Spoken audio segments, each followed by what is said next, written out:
In previous lectures, we were told about a divine promise which was communicated to the Israelite people, that Allah was going to send a prophet who would be known as Al-Masih, the Messiah, and who would rule the world with justice, confirmed by Nabi Muhammad alayhi salatu wasalam. He would be Hakimun Adil. He would rule the world with justice. From the throne of Nabi Dawood alayhi salam, the Prophet David, and with a rule which would be eternal.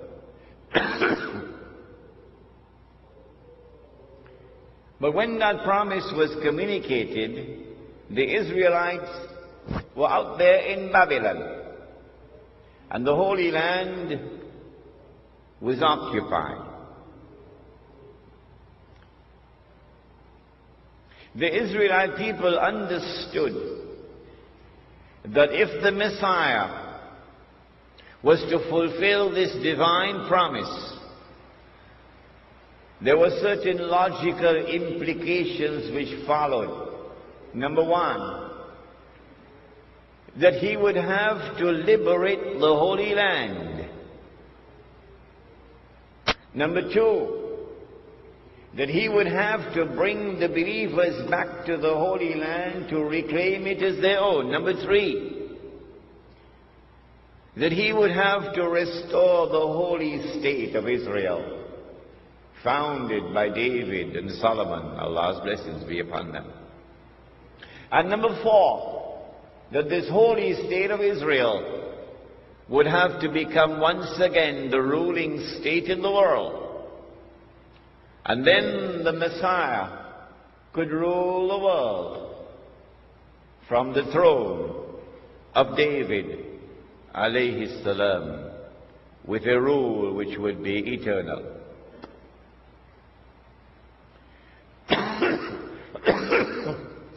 After almost 100 years in Babylon, suddenly things began to happen, and the Holy Land was liberated.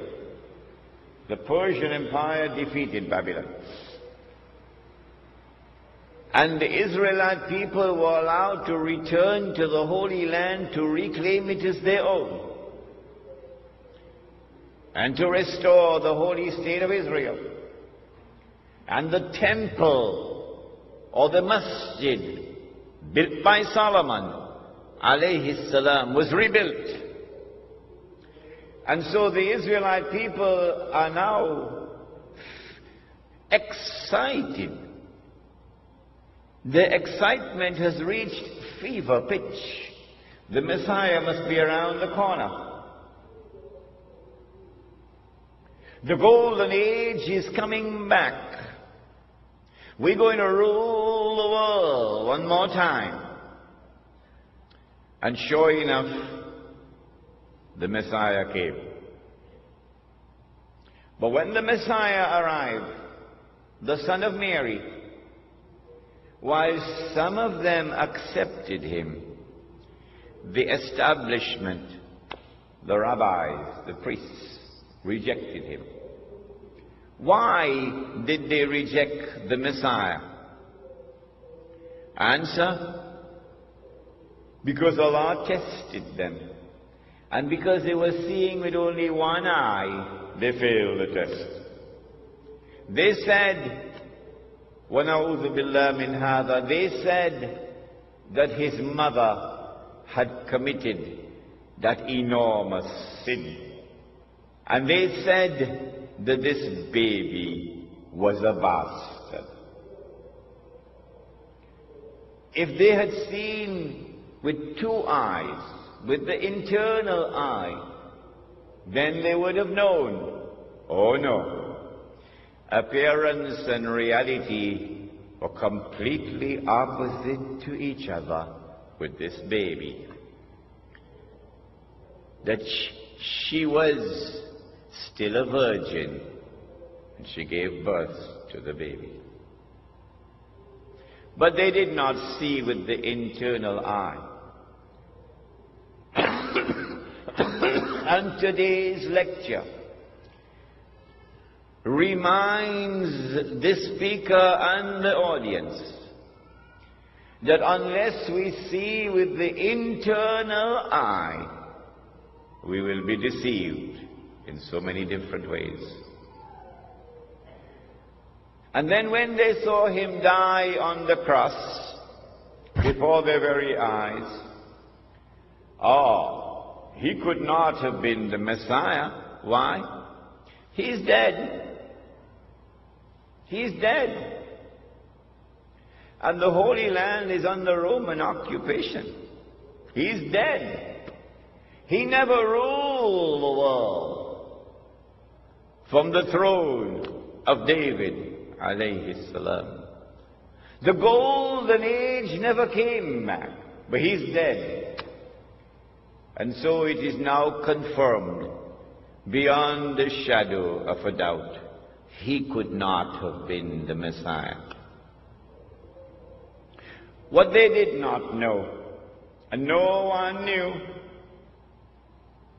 for 600 years no one knew it, until the Quran came down, was that no, they did not kill him.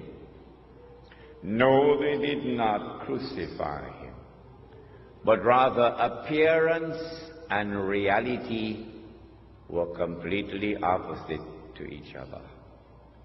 And Allah raised him, and one day he's coming back. And when he comes back, regardless of resolutions of the Security Council of the United Nations, when he comes back, he is going to rule the world. He will rule the world with justice. And he will rule the world from the holy state of Israel, built on the foundations of the religion of Abraham, alayhi salam. And that is Islam. And his rule will be eternal. But they did not know that. And so they're waiting for the Messiah to come. Prophet Muhammad, Allah's blessings be upon him, then informed that Allah had created a being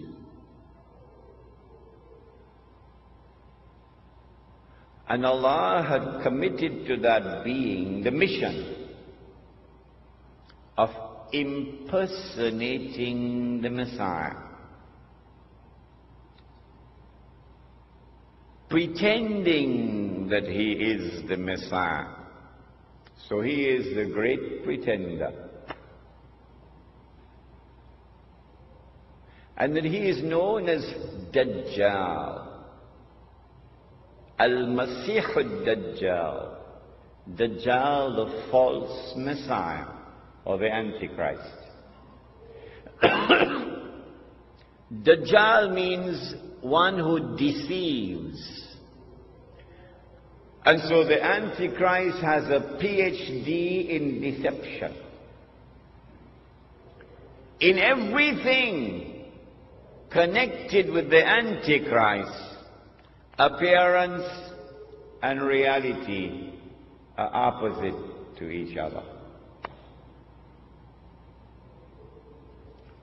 If the Antichrist is to successfully impersonate the true Messiah, it follows that he also must attempt to rule the world from Jerusalem with what would appear to be eternal rule. Only then can he declare, I am the Messiah. If he is to do that and convince the Jews that he